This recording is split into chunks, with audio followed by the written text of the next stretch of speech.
Hoy es jueves 26 de agosto. Este es el noticiero digital en corto. Yo soy Roberto Morales Ayala y estas son las noticias. Ayer informamos de la caída del helicóptero donde viajaba el secretario de Gobierno del Estado, Eric Cisneros, militares y funcionarios de la Comisión Federal de Electricidad. Esto lo informamos ayer en el transcurso del día a través de la página www.presencia.mx y de nuestras redes sociales. Hoy lo que le podemos informar es que las causas no han sido determinadas y están bajo investigación. ¿Qué es lo que iban a hacer estos funcionarios o qué estaban haciendo en este vuelo? Bueno, pues pretendían llegar a partes en las cuales el huracán Grace dejó graves daños, pero por el video que se difundió ayer, se observa que se trata de un aterrizaje forzoso y se observa que es debido a fallas que presentaba la aeronave militar.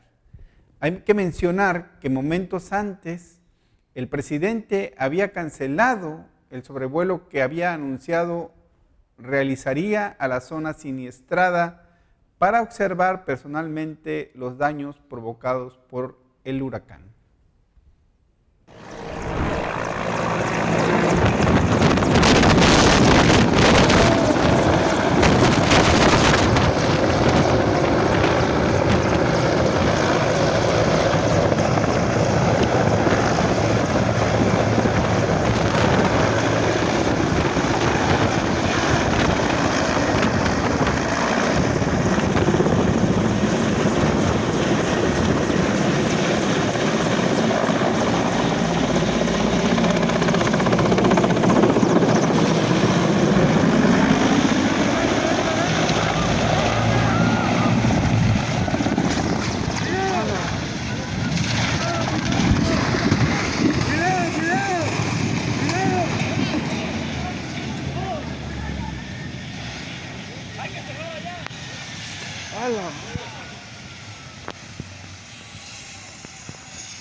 Al mediodía de este miércoles se desplomó el helicóptero en el que viajaba el secretario de Gobierno de Veracruz, Eric Cisneros, junto con otros funcionarios, entre ellos el gerente de la Comisión Federal de Electricidad División Oriente, Raúl Usla López. Hasta el momento solo se reportan con golpes y nada de gravedad.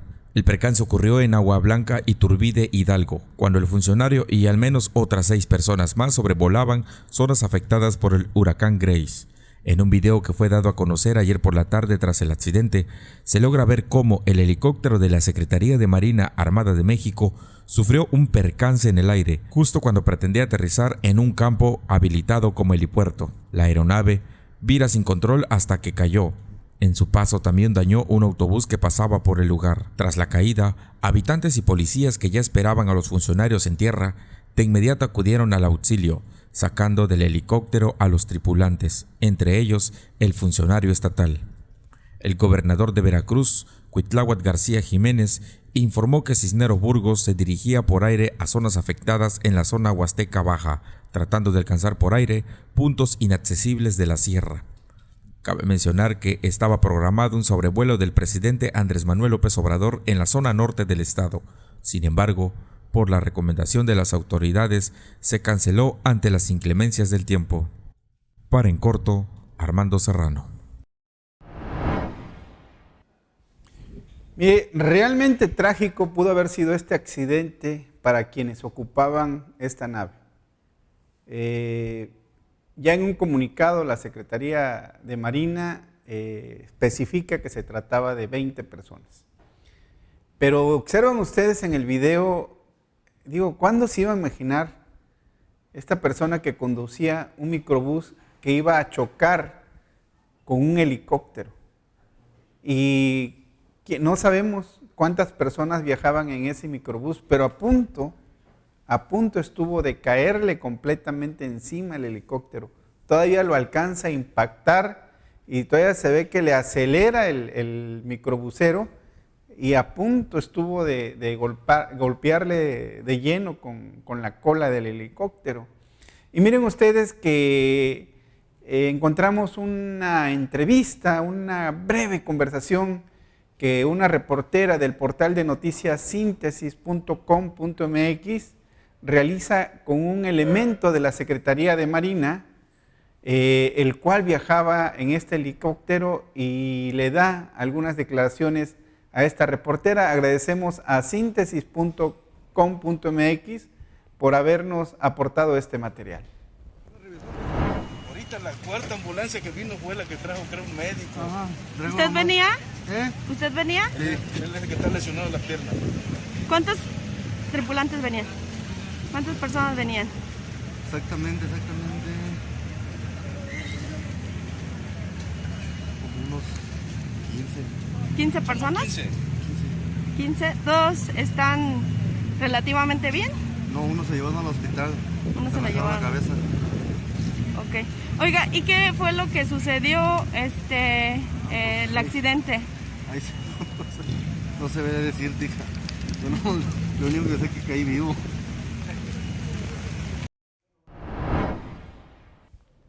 Dice este elemento, la verdad no sé qué fue lo que pasó, pero lo que sí sé es que estoy vivo. Realmente pudo haber sido un accidente trágico. Y miren ustedes que la Secretaría de Marina Armada de México informó a través de un comunicado que eran 20 personas las que viajaban en este helicóptero M117, matrícula ANX 2218, que sufrió un accidente el mediodía, de las cuales 3 de ellas fueron trasladadas a un hospital. Se confirmó que el accidente aéreo tuvo inmediaciones en la unidad deportiva del municipio de Agua Blanca, en el estado de Hidalgo, pero hay que comentar y precisar que en este helicóptero viajaba el secretario de Gobierno del estado de Veracruz, Eric Cisneros. Los hechos ocurrieron durante un sobrevuelo de reconocimiento y transporte de personal a las áreas afectadas por el paso del huracán Grace, como parte de los apoyos que brinda esta institución, dice el comunicado, en coordinación con dependencias de los 3 órdenes de gobierno. De igual modo, este comunicado refiere que la aeronave de la Armada de México sufrió un accidente durante las maniobras de aterrizaje, desconociendo por el momento las causas que lo originaron, encontrándose en proceso de investigación. Así, pues reitera que fueran 20 personas las que viajaban en este helicóptero, entre ellas personal del gobierno del estado de Veracruz, así como de la Armada de México, de las cuales 4 resultaron con lesiones menores y 3 de ellas fueron trasladadas a un hospital del municipio de Metepec, Hidalgo, y una a la clínica de Santa María en Tulancingo, Hidalgo, para recibir atención médica. Esto es lo que refiere este comunicado de la Secretaría Armada de México. Y miren ustedes que si se observa este oportuno video que presentaron a través de las redes sociales, pues se ve el momento donde esta nave va descendiendo a un campo de esta unidad deportiva donde pretendía aterrizar. Sin embargo, antes de llegar a completar el aterrizaje, de manera sorpresiva se eleva de nuevo, pero no avanza durante mucho tiempo. Ahí se ve que el piloto alguna maniobra estaba intentando realizar y finalmente la nave cae y vemos, estuvo a punto de caer encima de un microbús. Bien, pues en otra información también importante, caray, en la autopista Las Chuapas-Tuxtla-Gutiérrez, pues se siguen cometiendo delitos, siguen operando las bandas de delincuentes. El día de ayer por la madrugada, asaltantes de caminos atacaron e intentaron robar a una familia. La agresión fue a balazos y esta familia fue auxiliada por paramédicos de Capufe, y aunque los hechos ocurrieron en el kilómetro 72, que es territorio chuapense, las personas agraviadas fueron trasladadas para su atención a la ciudad de Tuxtla Gutiérrez. Un grupo de hombres armados disparó la madrugada de este miércoles contra una familia que viajaba en una camioneta Nissan X-Trail color blanco sobre la supercarretera Las Chuapas o Cozocautla para obligarlos a parar y despojarlos de todas sus pertenencias. En este atentado, una mujer resultó con una herida de bala. De acuerdo con los datos que pudieron recopilar autoridades locales, fue la Guardia Nacional División Caminos quien encontró la camioneta con placas de circulación UTN 889-F en estado de abandono y con varios orificios de bala en su carrocería sobre la supercarretera a la altura del kilómetro 72 en dirección al estado de Chiapas. La Policía Ministerial del Estado, Comandancia Las Chuapas, hasta este miércoles por la tarde-noche solo tenía conocimiento del suceso y esperaba algún reporte de la Fiscalía General del Estado de Chiapas, pues solo se obtuvo el dato de paramédicos de Caminos y Puentes Federales de la caseta Malpaso, los cuales se encargaron de auxiliar a la mujer lesionada y su familia para trasladarlos a un centro hospitalario. Los primeros informes establecen que la familia, presuntamente procedente de la Ciudad de México, se desplazaba rumbo a Tuxtla Gutiérrez, Chiapas, pero al llegar al kilómetro 72, fueron emboscados por sujetos armados que les dispararon en repetidas ocasiones para obligarlos a frenar. En este atentado, una mujer resultó con una herida de bala sin que se tuviera mayores detalles en qué parte de su cuerpo y la gravedad. Se confirmó que sí fueron víctimas de asalto los tripulantes de la unidad y los delincuentes huyeron tras conseguir su fechoría. Los automovilistas que pasaban por ese tramo carretero fueron quienes alertaron al personal de Capufe, quienes se encargaron del auxilio a los agraviados y por su cercanía con el vecino estado de Chiapas, decidieron llevarlos hacia esa región, aunado a que precisamente llevaban ese destino. Para En Corto, Hernán Villarreal. Mire usted, en lo que va del año, el registro periodístico que se lleva, pues hay un promedio de 40 accidentes de motocicleta. Y en esos 40 accidentes de motocicleta, pues casi el 90%, el 80% registra personas lesionadas. Es decir, unos 30 lesionados en esos 40 accidentes. Pero de esos 40 accidentes, el 10% de esos accidentes ha registrado personas muertas. Es decir, que en lo que va del año ya ha habido 4 víctimas fatales, 3 hombres y una mujer. Y esto, miren que es muy importante tomarlo en cuenta por la nota que a continuación vamos a presentar. Pero primero hay que tomar conciencia de la gravedad del problema que significa los accidentes de motocicleta en el municipio de Las Chuapas. De enero al mes de agosto del 2021 se han registrado más de 40 accidentes de motocicletas en este municipio, con un saldo de 4 víctimas fatales, 3 hombres y una mujer, además de al menos 30 lesionados. Los datos anteriores son producto de un recuento periodístico de esta casa editorial, basado en informes oficiales de los cuerpos de seguridad pública y de tránsito y seguridad vial del estado. El accidente más reciente ocurrió el martes alrededor de las 10 de la noche en la esquina de la calle Carmen Soberano y avenida 20 de noviembre en el barrio de Las Flores, donde una jovencita resultó policontundida tras ser embestida por un taxista que se dio a la fuga, aunque ya está identificado. Es importante aclarar que de acuerdo con peritos de tránsito y seguridad vial del estado, Delegación Las Chuapas, no en todos los accidentes es culpa del motociclista. También hay casos en los que los responsables son algunos cafres del volante. Con base al recuento se establece que de enero al 30 de abril se registraron 24 accidentes de motocicletas y 2 personas perdieron la vida. Y de abril a lo que va de agosto van 20 más. De los más de 30 lesionados que han dejado la racha de accidentes de motocicletas, hay quienes han terminado con secuelas para toda la vida. Cabe mencionar que el número de víctimas mortales por accidente en motocicleta del año 2020 fue de 11 en total y al menos 50 lesionados. En el 2019 fueron 7 personas fallecidas en total por la misma causa y se registraron al menos 50 lesionados, de acuerdo con archivos de esta casa editorial. Con información de Hernán Villarreal, para En Corto, Armando. Efectivamente, cada que ocurre un accidente, no siempre la responsabilidad es de los motociclistas. También hay que reconocer que hay automovilistas, muchas personas que todavía no toman conciencia que una unidad motorizada o no es una unidad y hay que respetar sus espacios. Y eso ocasiona muchas veces accidentes también. También un alto porcentaje es por la impericia de los motociclistas. Pero miren ustedes, ya presentamos la gravedad de este problema. Pues se acabó la tolerancia.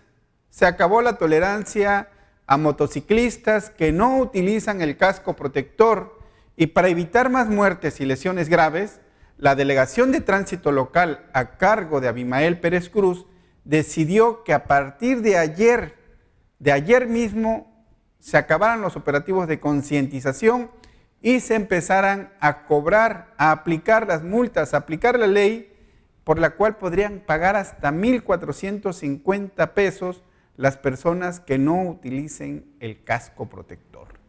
Dice el refrán, bajo advertencia no hay engaño.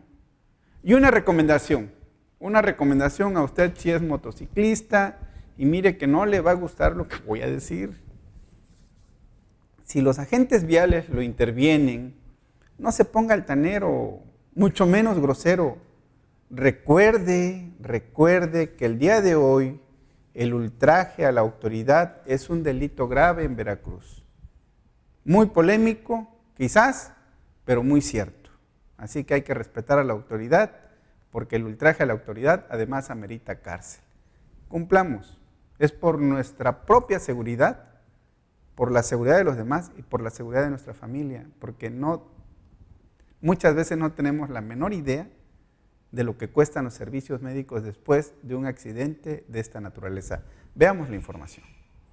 Luego del reciente accidente de motocicleta que dejó como resultado el fallecimiento de una joven mujer que se golpeó el cráneo contra el pavimento, se terminaron los operativos de concientización y tolerancia, advirtió Tránsito y Seguridad Vial del Estado, y a partir de este miércoles comenzaron a aplicar infracciones de hasta 1,450 pesos para quienes no usen dicho accesorio.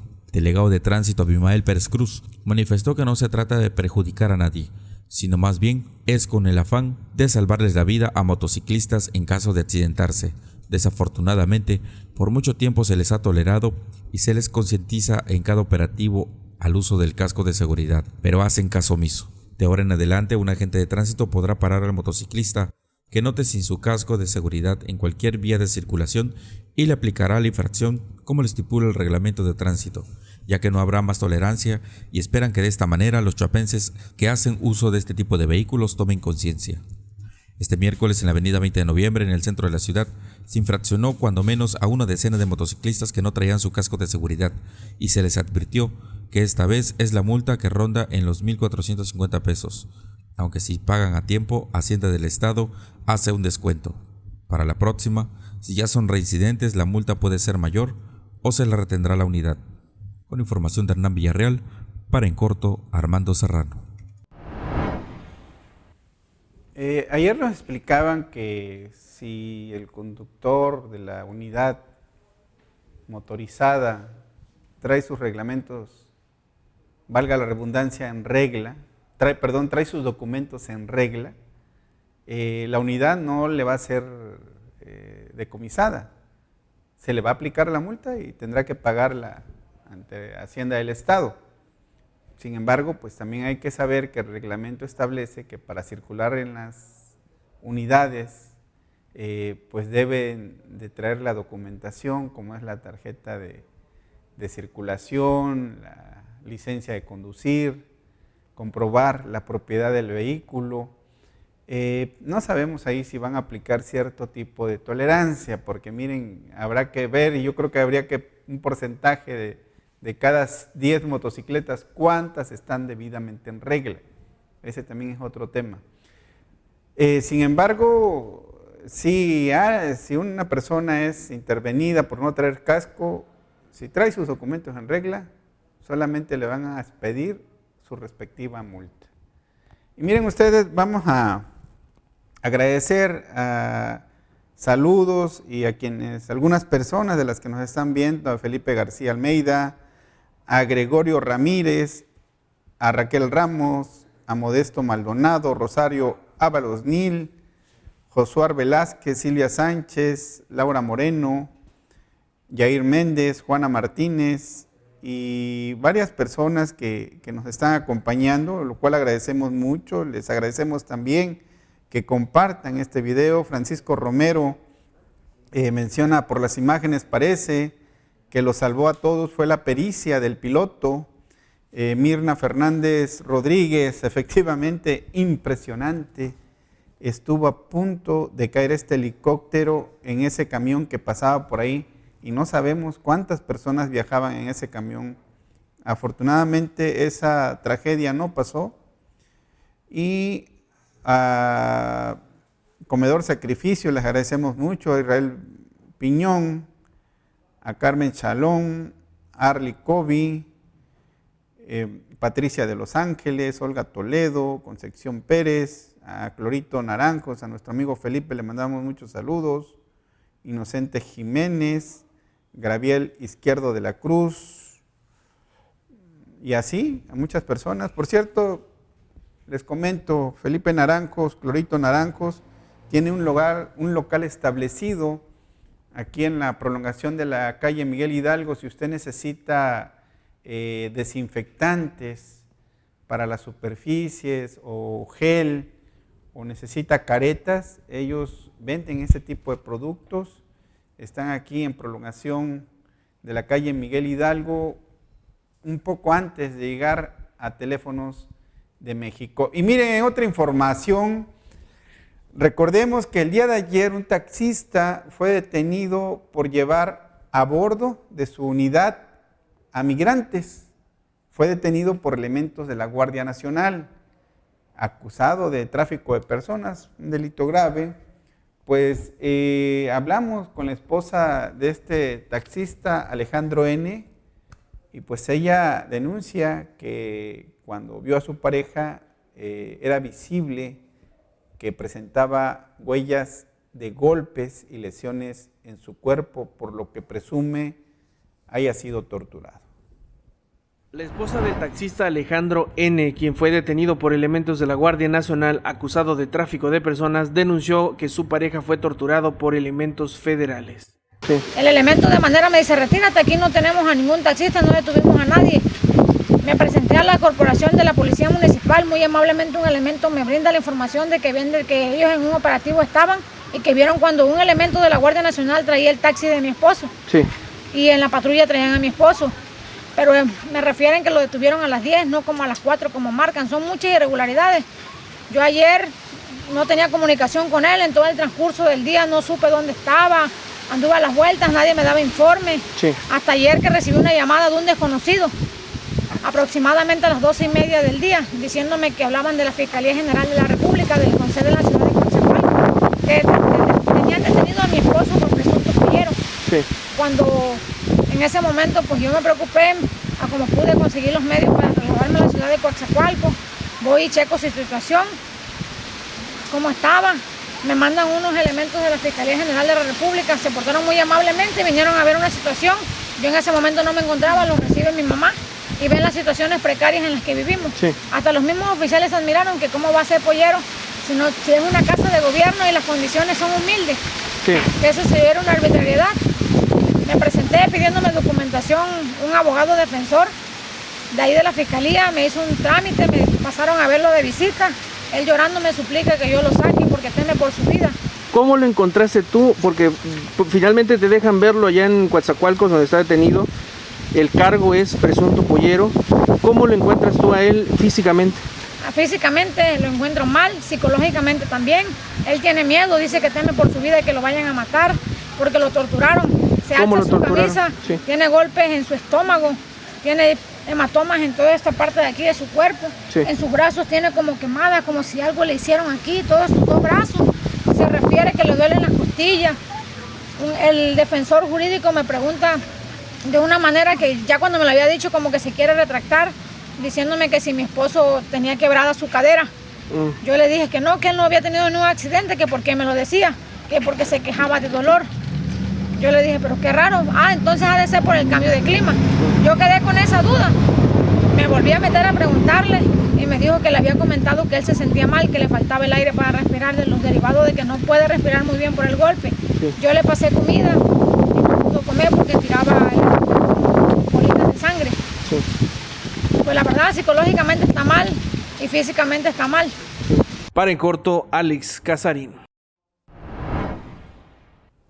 Pues miren, de acuerdo a lo que nos narra el reportero Alex García Casarín al visitar el domicilio de esta familia, la verdad, las condiciones en que viven son precarias, de pobreza. Están acusando a este taxista de ser un traficante de indocumentados, de ilegales, de personas migrantes, no legales en el territorio.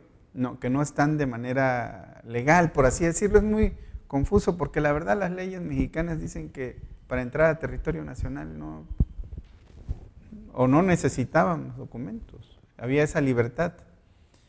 Sin embargo, bueno, pues este señor está detenido, acusado de un delito federal grave, se va a visitar a su familia, vive en condiciones de pobreza. Ya aquí su esposa nos narra que habla con él, lo observa, tiene hematomas en su cuerpo de acuerdo a lo que ella asegura y que se queja de dolores fuertes. Ya la visitó un defensor jurídico. Habrá que ver si este defensor jurídico realmente es defensor de la persona que está detenida, como debe de ser, porque habrá que ver que exista un peritaje médico que dé fe de las condiciones en que secuestra a este joven. Y no es la primera vez, desafortunadamente, que en la región la Guardia Nacional, a tan pocos meses de estar operando, ha sido señalada de actuar bajo agresión y en algunos casos hasta señalados de haber torturado a algunos ciudadanos. Es una situación delicada, hay que estar muy atentos. Y realmente también una de las situaciones que hemos observado es que muchas veces las personas cuando enfrentan un proceso legal no tienen a quién recurrir. Y miren que hay muchísimos abogados aquí, pero no hay un servicio de asesoría legal o jurídica gratuita que realmente pueda estar atendiendo estos casos. No sabemos si uno puede acudir, por ejemplo, al DIF municipal y poder ser asesorado en este tipo de situaciones. Habrá que revisar, habrá que verificarlo y le estaremos informando, porque sí es una situación que hemos observado se da de manera continua. Vamos a un breve corte, cortísimo, y regresamos.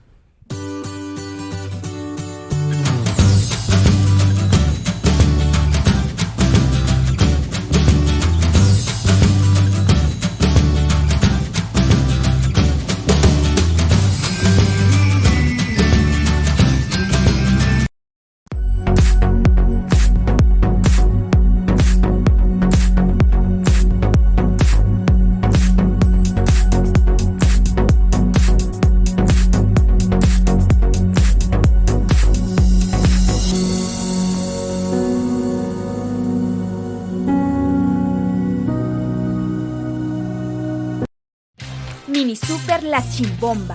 Tiendas hay muchas, pero como Chimbomba, ninguna. Contamos con productos de la península de Yucatán como queso bola, Daisy, triángulo, menonita tipo manchego, Tip Top, cotija, quesos pasteurizados, refrescos Cristal, Orange Crush y Extra Poma, guisos, horchata natural, salsas yucatecas y botaneras, pan sin orilla, fideos y galletas y muchas botanas. Productos 100% de Yucatán.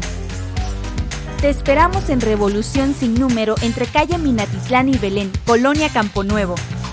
Abrimos todos los días a partir de las 8:30 de la mañana a las 10:30 de la noche. Calidad y servicio en refaccionarias automotrices. La mejor es Central de Acumuladores. Ahora con nuevas instalaciones para una mejor atención. En Central de Acumuladores garantizamos el más completo surtido en refacciones para autos, camionetas y camiones. Venta de baterías y aceites de las mejores marcas. Contamos con servicio a domicilio. Marque a cualquiera de nuestros números telefónicos. Nos ubicamos en la avenida 20 de noviembre, número 1284, Colonia La Sabana, a unos pasos de la Virgencita.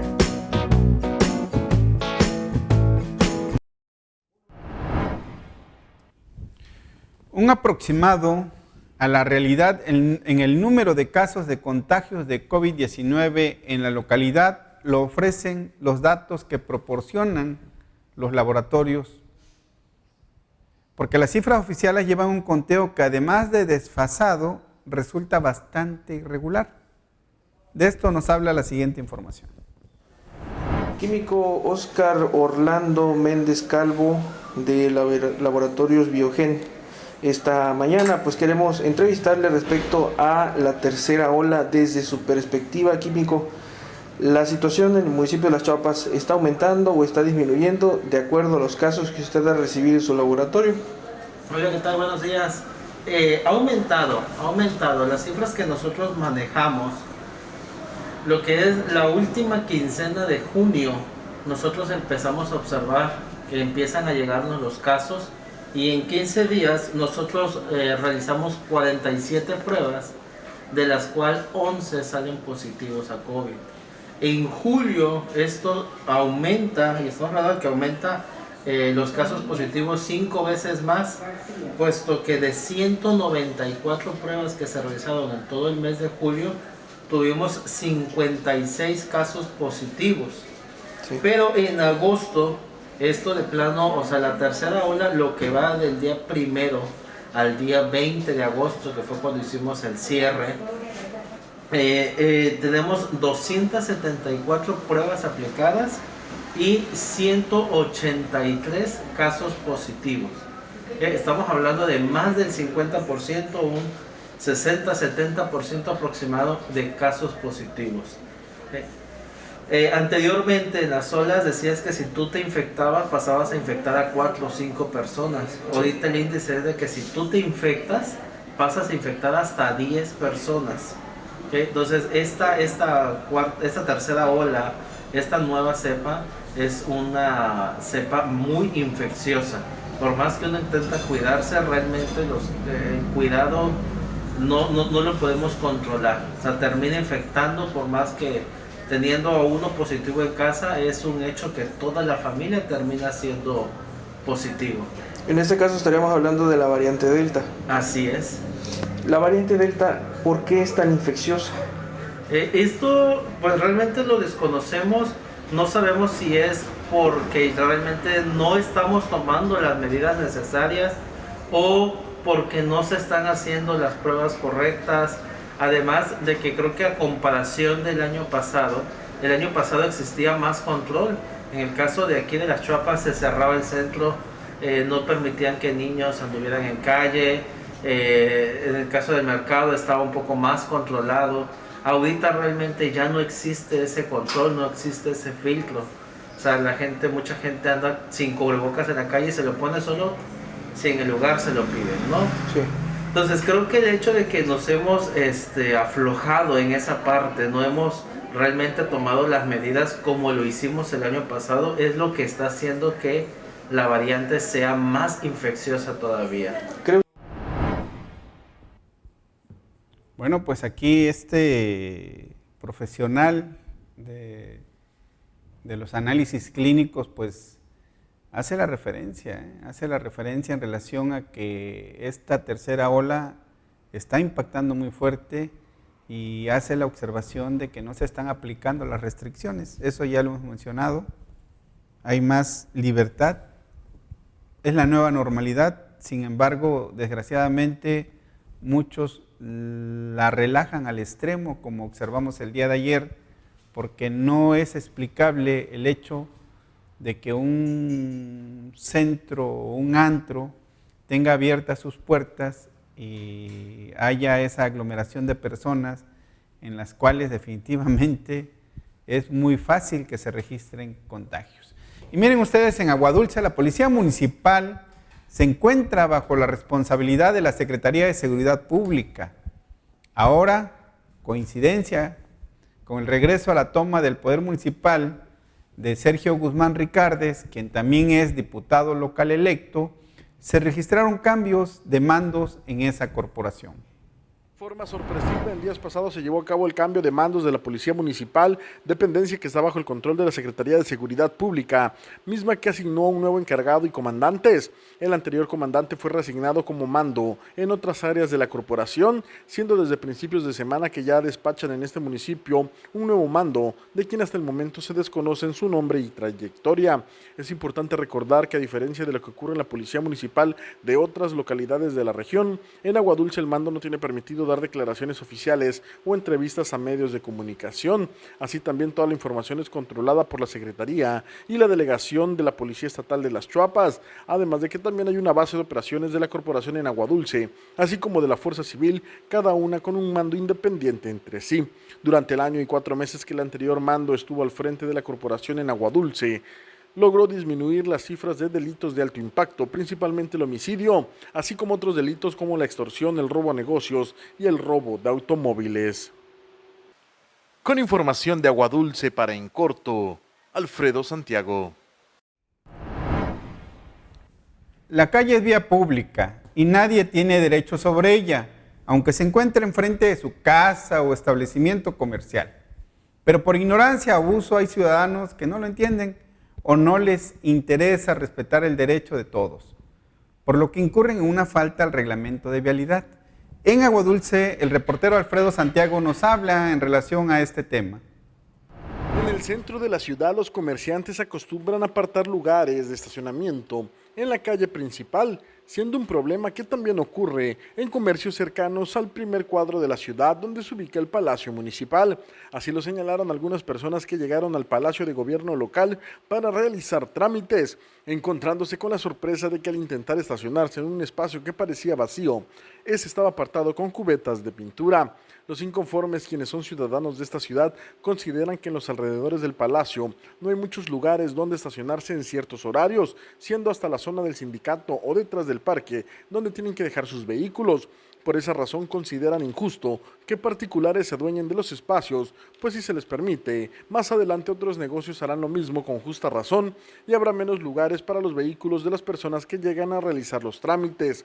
Los quejosos también comentaron que el personal de la tienda de pinturas, donde se aparte el lugar, respondió a los reclamos de la gente con un simple "sí se puede apartar" y nadie lo puede impedir, ni siquiera tránsito. Incluso, además de utilizar cubetas para delimitar la zona de los vehículos, con pintura colocaron su logotipo en la vía pública, justo a un costado del punto donde el gobierno municipal tiene señalizado el estacionamiento exclusivo del presidente municipal. Con información de Aguadulce para En Corto, Alfredo Santiago. Pues miren, ya nos pusimos el cubrebocas porque ya nos acompaña en la mesa el doctor David Martínez. En unos momentos más vamos a entrar en esta conversación. Vamos a hablar, o más bien nos va a hablar él, en relación a de qué manera se comporta la COVID-19 en personas vacunadas. ¿Cuál es el comportamiento de la enfermedad en personas que ya fueron vacunadas? Y también en relación a la manera en que se debe de aplicar la dexametasona a personas enfermas de COVID-19. En unos momentos más, si usted tiene preguntas en relación a estos temas, con toda confianza, escríbanos y miren, aquí se las planteamos al doctor David Martínez para que él le dé respuesta. Bueno, en Coatzacoalcos, como ha ocurrido y hemos registrado en la región, las extorsiones a la iniciativa privada, ya sea comerciantes o industriales, por parte de la delincuencia van a la alza. Han aumentado en Coatzacoalcos hasta en un 20%, así lo informa el director de la Policía Municipal, Víctor Ulises Osorio Soler. El director de la Policía Municipal, Víctor Ulises Osorio Soler, informó que se incrementó la extorsión en un 20% en el último mes en Coatzacoalcos. Hizo un llamado a la población a no ser víctima de este delito, pues las organizaciones criminales marcan desde otros estados del país. Pidió a la ciudadanía denunciar ante las autoridades este tipo de hechos y con ello inhibirlos, pues lo más importante es no contestar el teléfono cuando ya está identificado el número. Mencionó que también ha habido denuncias de elementos que presuntamente extorsionan a conductores. Respondió que en caso de presentarse este comportamiento, reciben la queja y se determina ante la Comisión de Honor y Justicia la situación del personal señalado. Desde Coatzacoalcos, para En Corto, Elizabeth Aviña.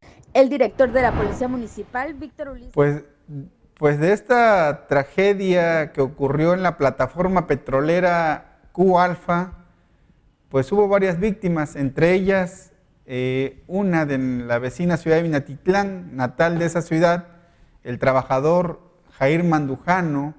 Ayer fue sepultado en su natal Minatitlán, ahí fue despedido por familiares y amigos. Con mariachi y flores, familiares y amigos despidieron a Jair Mandujano Pérez, una de las 7 víctimas que fallecieron tras el incendio en una plataforma en Ciudad del Carmen, Campeche. En un recorrido por las avenidas principales, lo acompañaron hasta donde será su última morada, en el Panteón Municipal de Minatitlán, en el sur de Veracruz. Jair tenía 36 años. Vivía en el puerto de Veracruz con su esposa y 2 hijos. Sin embargo, él quería que sus restos fueran enterrados junto a los de su padre en su municipio natal. Su cuerpo arribó este martes por la noche a Minatitlán, donde lo recibieron familiares y amigos en medio de llanto y dolor que dejó su muerte, y toda la noche fue velado. Fue esta mañana, cerca de las 11, cuando lo sepultaron. Jair Mandujano pertenecía a la sección 47 del sindicato petrolero. Lamentablemente perdió la vida en el accidente, dejando en orfandad a 2 menores de edad. Desde Coatzacoalcos, para En Corto, Elizabeth Aviña.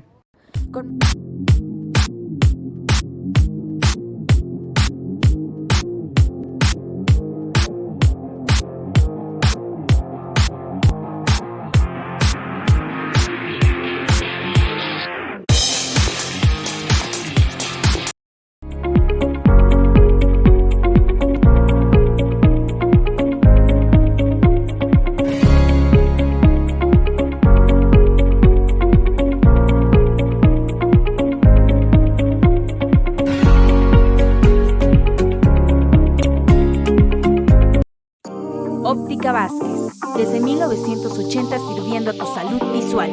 Contamos con armazones de prestigio como Carolina Herrera, Tous, Texon, Skechers, Capa de Ozono, entre otros. Además de materiales ópticos de la más alta calidad con tratamientos fotocromático y o antirreflejante.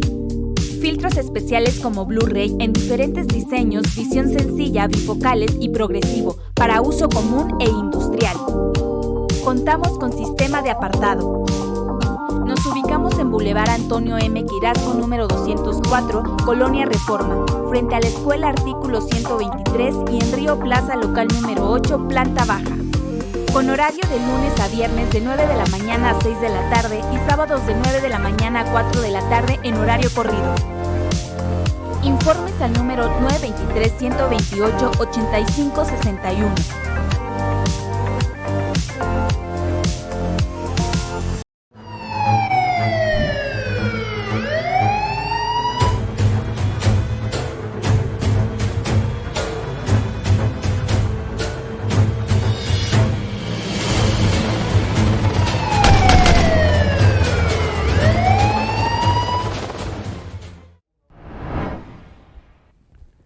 Pues mire, ya son cuatro de los 5 presuntos asesinos de la exalcaldesa de Cozoleacaque, Gladys Merlín Castro, y de su hija Carla Enríquez Merlín, que están en prisión. Todavía uno sigue prófugo de la justicia. La tarde de ayer miércoles, el juez de control José Luis Mape Martínez legalizó la detención de Marco Antonio N. y Marco de Jesús N. por el femicidio de Gladys y Carla Enríquez Merlín. Hasta ahora suman 4 los sujetos detenidos por el feminicidio de madre e hija ocurrido hace 6 meses. Hay que recordar, y ayer lo dimos a conocer, que Marco de Jesús y su padre fueron detenidos en un rancho de Macuspana, Tabasco. Ahí vemos en la imagen cuando pues ya llegan y son entregados a las autoridades de Veracruz. Los presuntos implicados, hay que mencionarlo, eran escoltas personales de las víctimas y desde que ocurrieron los hechos se mantenían prófugos de la justicia. Autoridades de Tabasco, en coordinación con la Fiscalía de Veracruz, lograron ejecutar la orden de aprehensión de estas personas. Las primeras investigaciones en torno a estos crímenes determinaron la detención de los policías del IPAX, Víctor N. e Isabel N., quienes la noche de los hechos resguardaban la residencia de la familia Enríquez Merlín. De acuerdo a la versión de estas personas que fueron detenidas, Isabel se encontraba al interior de la vivienda, que presuntamente al ver a los sujetos les disparó y estos respondieron y ella fue herida con arma de fuego en el antebrazo. Sin embargo, a esta versión los investigadores no le dieron crédito. De la misma manera, Víctor N., el policía del IPAX que custodiaba la casa por fuera, refirió que esa noche le venció el sueño, pero luego escuchó ruidos, llamó a la policía, que acudió inmediatamente, sin embargo ya se había consumado el crimen. Estos policías del IPAX, sus familiares realizaron diversas manifestaciones, solicitaron el apoyo del presidente porque acusan que han sido detenidos injustamente. Ayer en la conferencia mañanera que el presidente dictó en Veracruz, aseguró estar pendiente del caso Merlín y aseguró que no quedará impune. Ya están presos todos los que participaron, expresó Andrés Manuel López Obrador sobre el caso de Gladys y Carla Merlín en la conferencia mañanera. Añadió que falta una persona implicada y nosotros apuntamos que faltan más porque hay que considerar que en este contexto asesinaron a la esposa de uno de los que fueron detenidos ayer en este mismo marco. Entonces eso también se tiene que investigar y también se tiene que detener a los responsables si se trata de justicia. Y miren, en otra información, allá en el norte del estado, en Pánuco, cayeron 6 presuntos sicarios del grupo Sombra. Esto ocurre luego de un enfrentamiento con elementos de la Fuerza Civil. 6 presuntos sicarios fueron capturados y puestos a disposición de la fiscalía correspondiente. Les decomisaron armas de fuego, entre estas un fusil AK-47, así como chalecos tácticos y cartuchos. Estas personas quedaron detenidas por presuntos ultrajes a la autoridad, portación ilegal de arma de fuego y robo de vehículo. Se trata de Jesús N., Luis Alberto N., Luis Ángel N., Francisco Isabel N., Juan Isaías N. y Sergio N. Todos ellos fueron identificados por las corporaciones policíacas como supuestos integrantes de una célula delictiva del llamado Grupo Sombra en la zona norte del estado, que se dedican al secuestro, homicidio y cobro de piso. Los reportes policiales indican que la captura se llevó a cabo en la carretera Canoas Martínez de la Torre, ubicada entre las localidades de Las Glorias y El Molino, en el municipio de Pánuco, luego que los oficiales se desplegaron para atender un reporte de robo de vehículo por parte de personas armadas. Previo a la detención, los oficiales enfrentaron una agresión armada por parte de los sujetos que intentaron evadir a los representantes de la ley y escapar del lugar en una camioneta Nissan reportada como robada. Sin embargo, fueron neutralizados por los efectivos estatales. El material decomisado junto con el vehículo fueron puestos ante la autoridad competente para los trámites de la ley. Y con esto terminamos la sección de la nota roja. Mini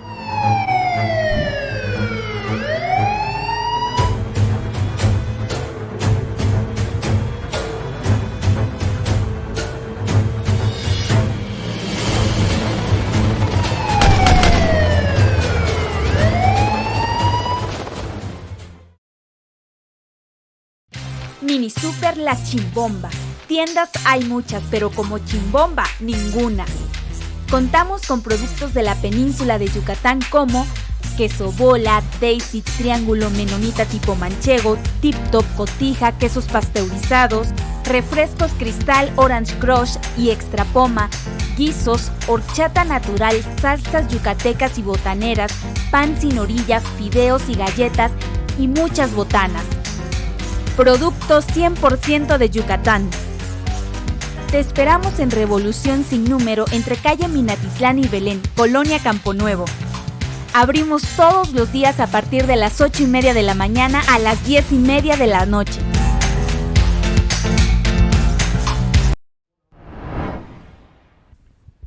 Pues hoy es jueves y nos encontramos con el doctor David Martínez Pérez. Él es médico internista. Y bueno, que doctor ahora le ha estado tocando de nueva cuenta, bueno, toda esta pandemia ha estado atendiendo el área COVID en el hospital donde trabaja. Sí, primero buenos días al auditorio, pues ya llevamos más de año y medio en el área COVID, al menos en el hospital donde laboro, en el área COVID. Son dos áreas, un área de medicina de hospitalización, uno de medicina interna, otro de cirugía. Y lo comentaba en el programa anterior, la pandemia, o sea, en primera ola, en días excepcionales llegamos a tener 50 pacientes internados y hasta 15 intubados. Era algo excepcional. Y sucedió en algunos días, no era la constante, no era el día a día, sino esos fueron días excepcionales. Y hoy por hoy, llevamos semanas con más de 60 pacientes. ¿Qué? Y con más de 15 intubados. Hemos llegado hasta 17, 18 intubados, o sea, nunca lo habíamos vivido. ¿Sí se duplicó? Pues no tanto así, pero sí hubo un aumento de un 15, un 20%. 20%, que es algo muy importante. Sí, y un tiempo estuvieron cerradas, solamente un área donde teníamos algunos pacientes, pero ahorita hace unas semanas se volvió a abrir, reconvirtió todo el hospital a hospital COVID. Doctor, una cuestión que nos han preguntado es de qué manera se comporta esta enfermedad en las personas vacunadas. Ajá. Mire, el objetivo de la vacunación, o sea, hay estrategias de modelos de vacunación. En forma general pueden ser dos grandes objetivos. Uno es disminuir mortalidad y el otro es la recuperación económica. En el caso de Estados Unidos, ellos optaron por la recuperación económica, es decir, empezaron a vacunar sin, digamos, ninguna restricción por edad, bueno, se empezaron a vacunar a todo el mundo. Y sobre todo el estímulo era de los jóvenes para que pues, se pudiera reactivar la economía. En el caso de México, la estrategia fue para disminuir la mortalidad. Entonces empezaron a vacunar a los más vulnerables o los que tenían mayor riesgo. Por eso empezó por los que estábamos tratando COVID de forma directa en las instituciones, porque éramos los más expuestos. Muchas personas, incluso médicos, abandonaron su trabajo, se ampararon para no ir, porque por el miedo, ¿no?, de contraer la enfermedad. Y muchos nos quedamos, entonces pues el gobierno, como forma de darnos más protección, pues decidió vacunarnos primero. Y de ahí empezaron por los grupos de edad, de más de 65 y así se fueron, más de 60, perdón, y ahí se fueron, ¿no?, por grupos etarios. El objetivo era disminuir la mortalidad, pero es disminuir, no es que con eso se iba a evitar el 100% que las personas murieran por COVID. Y esto yo creo que sí se ha logrado, si no, con la cantidad de pacientes que tenemos en estos momentos, que está circulando el virus y ahí está la infección en la comunidad, Yo al menos considero que estuviéramos casi como en la India o como en algunos países centroamericanos y sudamericanos, por ejemplo Ecuador. No sé si recuerdas escenas de ¿En Ecuador? gente muriéndose en las calles, y pues de la India ni hablar, ¿no? Una tragedia. Entonces, si no se hubiera vacunado, eso estaríamos viviendo hoy por hoy. No hay, al menos, reportes de personas que pues, se queden sin camas en los hospitales COVID y que tengan que pues, ir a buscar a otro lugar o que tengan que esperarse. Hasta el momento sí está saturado todo el hospital, pero ha habido esa posibilidad de que los pacientes se internen y reciban el tratamiento oportuno, al menos en el hospital. No llegan oportunamente los pacientes, pero la atención se le da oportunamente. Entonces, uno de los objetivos era disminuir la mortalidad. De ahí resulta que estas vacunas se idearon con la cepa nativa del coronavirus. Entonces el objetivo también era que disminuyeran los casos graves y que disminuyeran los contagios. Sin embargo, pues vimos esta nueva ola con otra cepa que es más contagiante y se transmite con mayor facilidad. Una persona, la capacidad infectante o de transmitir la enfermedad con la cepa nativa, se calculaba algunos estudios de 3 a 5 o hasta 10 personas podía uno contagiar. Y con esta nueva variante sube a 30 y algunos estudios a 60, que una persona puede transmitir la infección a 60 personas. Imaginen el nivel de facilidad que tiene para transmitirse. Entonces, ¿qué otro objetivo tenía la vacuna? Que la mayoría de la población que se infectara tuviera síntomas leves o asintomáticos. Dicen, pero entonces, ¿por qué se mueren con vacunas? Porque no era una garantía, ninguna vacuna tiene una protección del 100%. Todas oscilaban en 90-95% para mortalidad o enfermedad grave. Y con la nueva variante baja esta efectividad hasta un 80%, e incluso hay vacunas que dan 60% de efectividad. Pero sigue siendo muy alta la efectividad. Toda la OMS, para que apruebe una vacuna, exige que se tenga más del 60% de efectividad. Entonces, lo comentamos también, la de la influenza, que es bastante efectiva, tiene un 64% de efectividad. O sea que entre eso para arriba, del 60 para arriba, es útil, es segura y es eficaz. Es efectiva. Sí. Lo que pasa es que se registran muchísimos casos y obviamente... Por la alta transmisibilidad del virus o de esta cepa, entonces hay mucho más casos. Pero la mayoría son leves o asintomáticos. Obviamente, si por ejemplo existiera, vamos a proponer una proporción de los casos con la vacuna, que el 90% de los casos fueran leves o asintomáticos, no es lo mismo ese 90% de 100, de 1000 o de 10,000 o de 100,000. Entonces, si tenemos una alta índice de casos, pues obviamente la cifra va a ser mayor y por eso los hospitales pues están llenos. Entonces, ¿qué efectos tiene la vacuna sobre, el que se infecta y tiene la vacuna?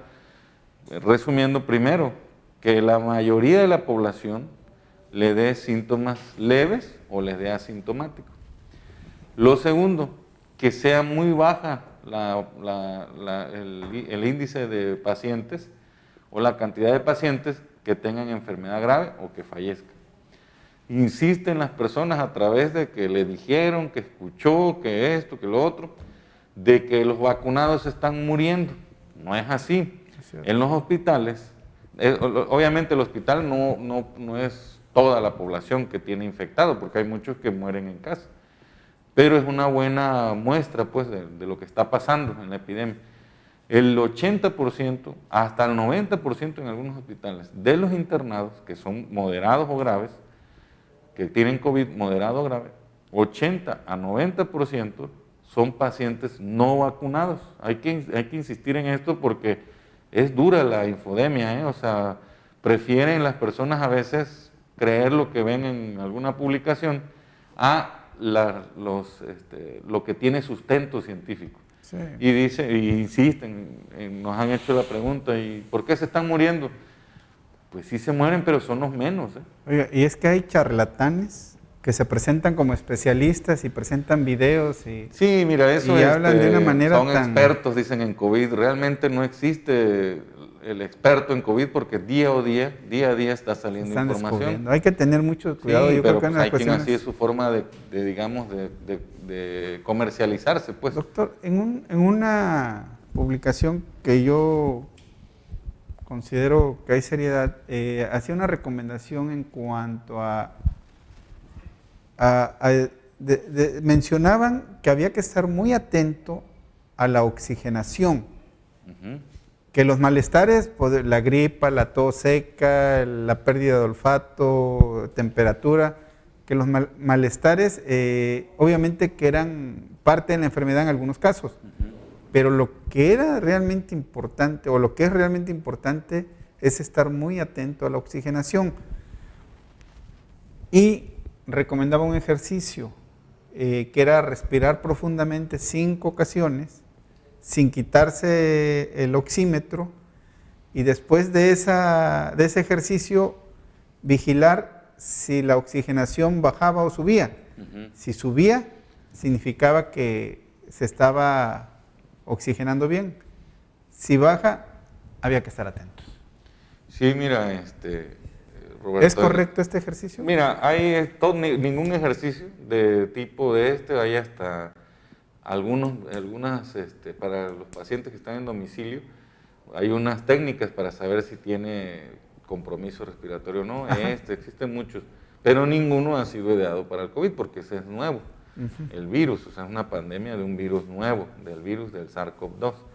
Entonces, sí puede tener utilidad, pero lo más importante es de monitorear la oxigenación, es que existe un estado en algunos pacientes de COVID, que tienen COVID, que se llama hipoxemia silente o hipoxemia feliz. Por eso es la recomendación. ¿Por qué? Porque puedes sentirte bien, ya no tener fiebre, no, ya estoy bien, y no se ha medido la oxigenación. Entonces, los pacientes de COVID, yo he tenido en el hospital o he atendido pacientes que tienen hasta 50 de saturación, y le preguntas y dice, no, yo me siento bien, doctor. O sea, es sorprendente. ¿Y su oxigenación está? Y está grave el paciente. Ahorita en la mañana me acaba de hablar precisamente un familiar de un paciente que tiene COVID y está grave, saturando hasta 60%. Y dice, doctor, es que ya estaba bien, pero dejaron de monitorear la saturación de oxígeno. Entonces, al dejar de monitorear la saturación de oxígeno, puede pasar eso, que el paciente se sienta bien, pero en realidad no está bien, está mal. Entonces es como engañoso. No hay otra manera más que ponerse un oxímetro y estarlo monitoreando. Porque puede ser que se haya la fiebre, se va todas las molestias y empieza a desaturar. Y entonces, cuando eso que si estaba bien y empeoró, es porque ya bajó muchísimo más la saturación, pero ya venía con unos días comprometiendo la oxigenación. Hay otros ejercicios, por ejemplo, hay unos espirómetros incentivos. Eso se utiliza mucho para la rehabilitación pulmonar. Es un dispositivo que trae 3 pelotitas y entonces tienes que aspirar y aguantar la respiración. Lo ideal es que las 3 pelotitas se eleven. Pero entonces el paciente que tiene COVID o que tuvo ya y tiene algunas secuelas, pues se va viendo uno también la evolución. Primero puede alzar la capacidad del pulmón, puede alzar una pelotita, después la segunda, y ya cuando tiene las 3, pues ya el paciente está bien. Muchas técnicas, te decía, pero pues ninguna podríamos decir que sirve 100% para la enfermedad, porque pues es nueva y no se han hecho todavía algunas técnicas de terapia o rehabilitación. Entonces, pues eso, todo tiene utilidad. Lo más importante del mensaje es que todo paciente con COVID se esté monitoreando la oxigenación.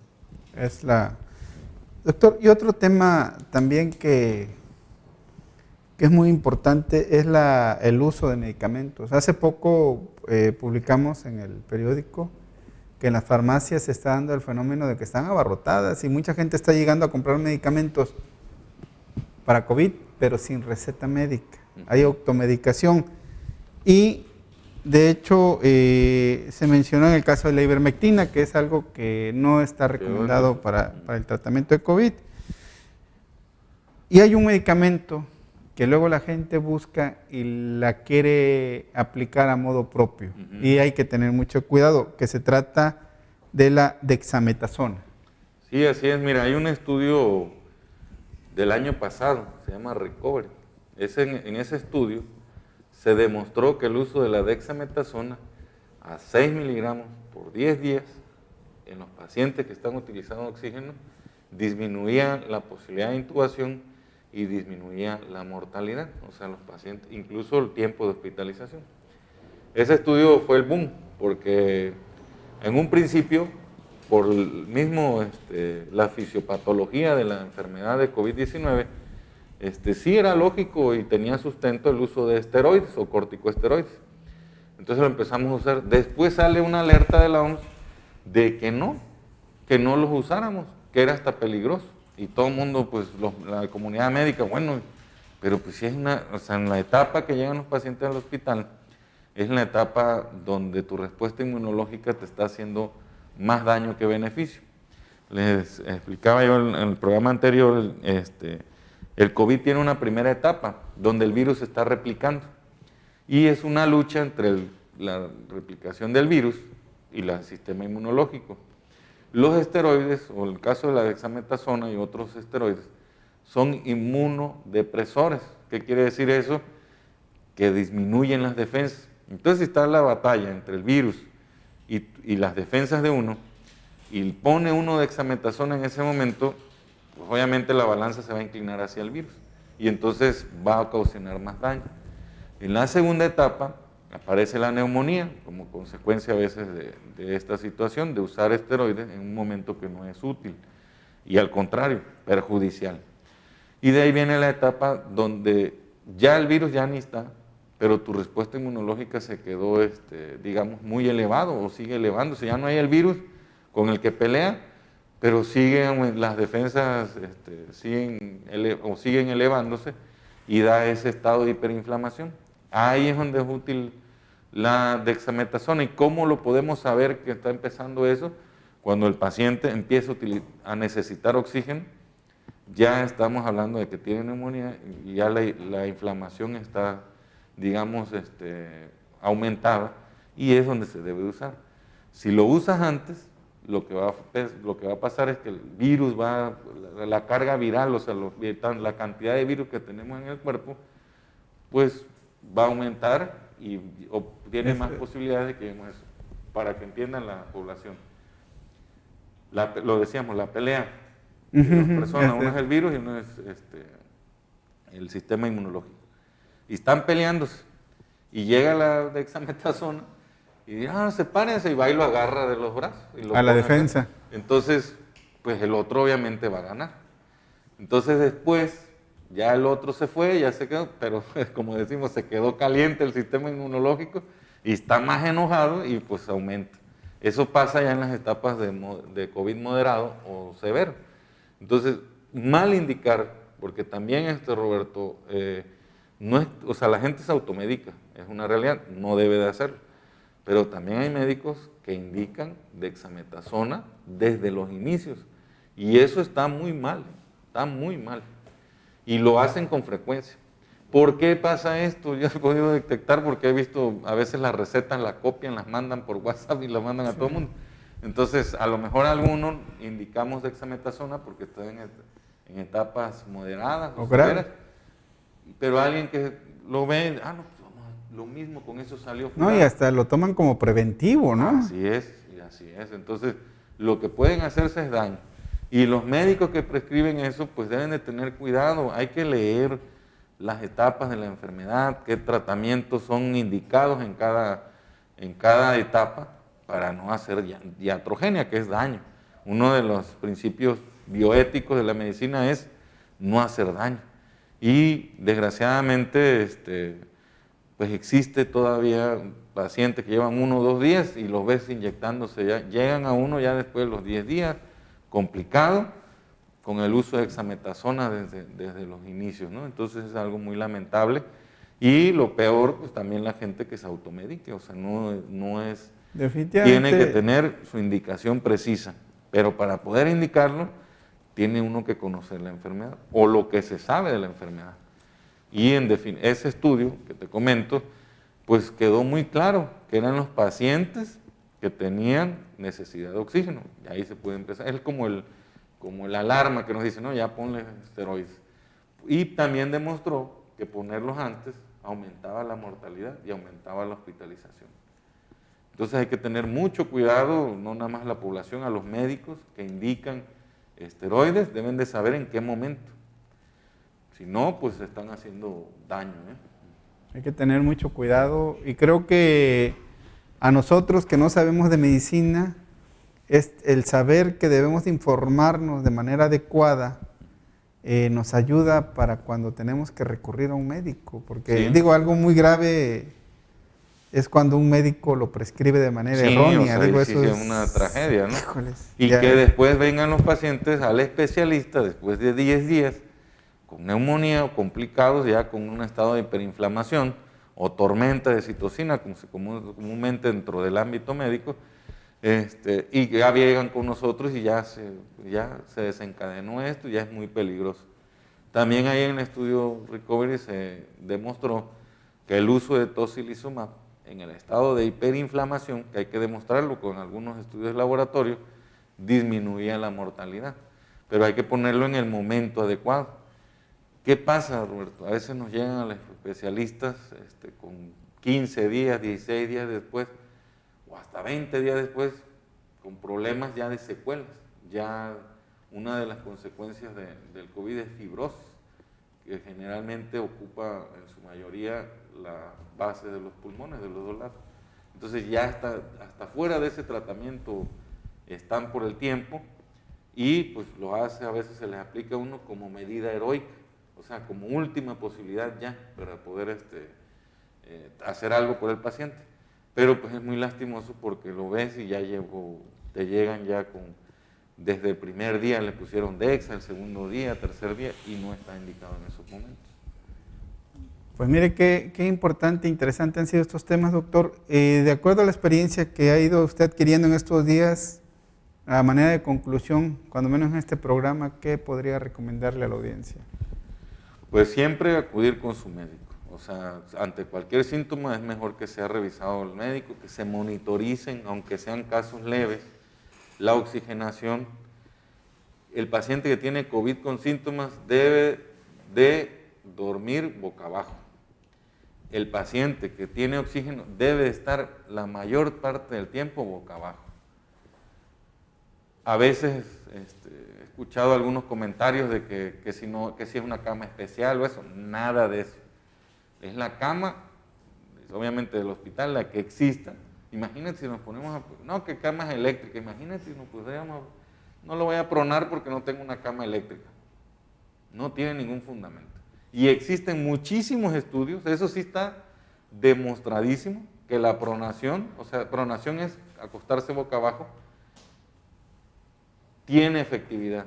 De hecho, el tratamiento del COVID moderado o grave es de cúbito prono, acostarse boca abajo, oxígeno, dexametasona o sus equivalentes, otros esteroides, puede ser metilprednisolona, puede ser betametasona, y anticoagulación.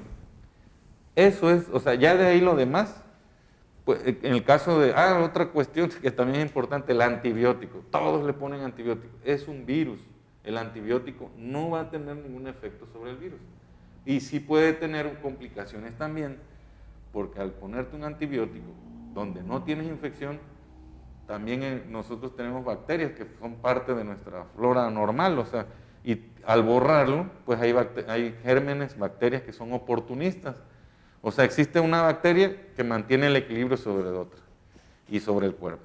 Si pone antibiótico, barre alguna bacteria que vive en nuestro cuerpo, y otras son oportunistas. Entonces aprovechan de ese momento. ¿Qué tipos de antibióticos son los que más Mire, estarían utilizando? lo que más he visto es ceftriaxona inyectable, y desde los inicios, o sea, pues acitromicina, que también es una recomendación de la OMS de que ya no se debe dar.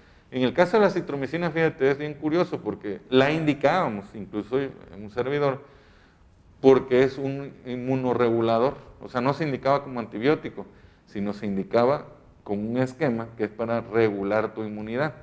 Entonces, por ejemplo, indicábamos acitromicina, pero en un esquema, es decir, que se indicaba una tableta el primer día y de ahí media tableta por 4 días. El tratamiento eran 5 días.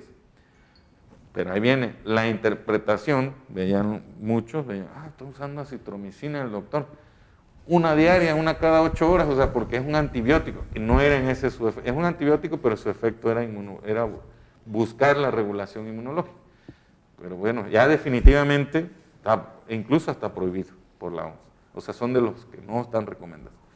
Entonces te decía, otros antibióticos, moxifloxacino, entonces se pone antibiótico cuando se documenta que existe una sobreinfección. Si no, no.